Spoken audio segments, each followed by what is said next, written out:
the victims of hacking, this is justice denied, isn't it? Well, if you're saying that the people who have been cleared today are guilty, which is the implication of what you No, said, I'm not saying that. I'm saying there were people. No, I didn't say that. frankly. Don't put words in my mouth.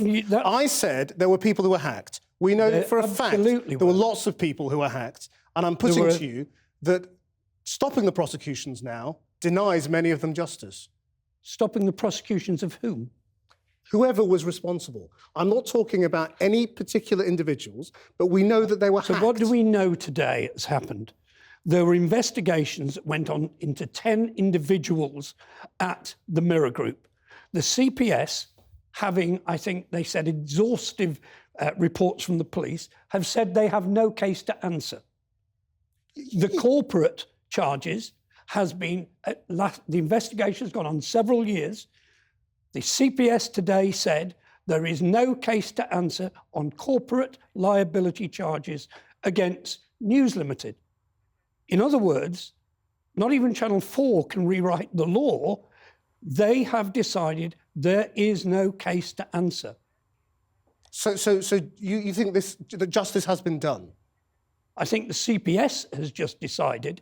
The CPS chose to prosecute me and failed. They chose to prosecute many people, something like 20-odd journalists, and failed. You've got to remember, only one and a bit journalist who pleaded not guilty to this has ever been convicted. One journalist and one who was convicted of a minor charge. The vast majority of journalists who got caught up in this enterprise, which cost something like a global figure of 50 million, I think that 50 million would have been better spent on catching terrorists, catching murderers, Let's come to that in a moment. Rapists, catching drug smugglers. OK, Anne Robinson, I'm really, really sorry. It's just that name comes straight there. Anne Diamond, how do you feel about this? She'd have something to say about this. I'm sure she would. As far as I understand, there were 12 prosecutions pursued and 9 convicted, which is a pretty good success rate. However, let's turn the statistics to one side. If the CPS, you've had your say, Neil. If the CPS say that there is insufficient evidence to go any further, then the law is the law, and we all have to respect that. What is now important is to remember who were the real victims of all this. And as your own reporter said, it was journalists who started the hacking. And what we have uncovered, which is widespread, really bad behaviour, widespread hacking, and we know that's happened from the civil cases that were successful and others, including Andy Coulson being jailed, by the way, and remember, he was the Prime Minister's spin doctor. That's how serious this was. And this is also about the fundamental human right to privacy and about decent journalism. And we need to look at that going forward and learn from this. But what we need to do is protect decent journalism. And the only way to do that, in my belief, is to have a proper regulatory body like Ofcom for the press. And I can't understand any journalist who would disagree with me. Well, what about Neil Wallis's point, though, about the time and the money? You know, was this really worth it? We spend an awful lot more money on that, on chasing bad guys. Are you telling me that we should not spend money on chasing bad wrongdoing where we think it exists? 50 Yes, it's a lot of money, but it's nothing compared to what the grand scope of what we do spend chasing all sorts of villains. Anne Diamond. So let's have some facts in this, right? The police investigation began in 2006.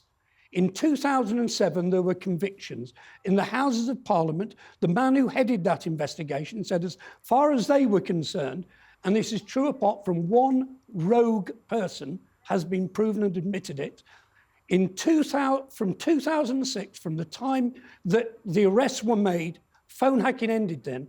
It was 9 years ago. Now, where Anne is completely right, I couldn't agree with her more. As Trevor Kavanagh said, phone hacking was criminal, it was immoral, it was disgraceful, but it was not murder, terrorism, child abuse. And that £50 million should have been spent on that. Now, in one of the cases, let me just finish by saying... Briefly, if you will, because I want to go back. OK, in one trial, a man leading the investigation said, I had twice as many detectives on this single case than he'd had as a murder detective. Anne Diamond, you wanted to come back in. Murder's more important. This is about the way we regulate.